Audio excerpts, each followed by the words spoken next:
ukumsiza kuzona.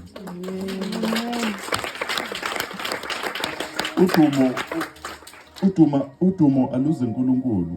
Lezinto angifuni ukuzisho kakhulu because angeke ngathanda ukungathi umuntu ukhuluma ngezinto zakhe. But mawukuthi lento ehlanganisa udumo lwaNkulunkulu, ngifuna ukukuvezela ukuthi uNkulunkulu uyakwazi ukuthatha into engelutho enze izinto ezinkulu ngazo.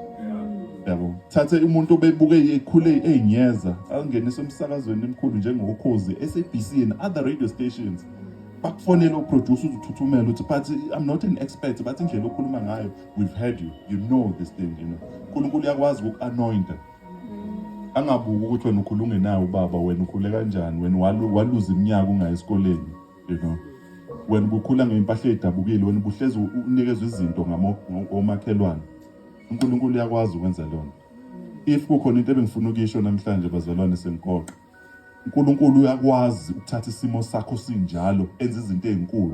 Ingakho wafuna ukunciphisa amasosha kaGideon from 32,000 to 300 ukuze mase ninqobile uNkulunkulu mase kwenzisile le nto ungeke uzubuke ikhwepha zakho. Yazi mina phela mina ngikhule kahle, mina ekhaya bengikhuluma isiNgisi.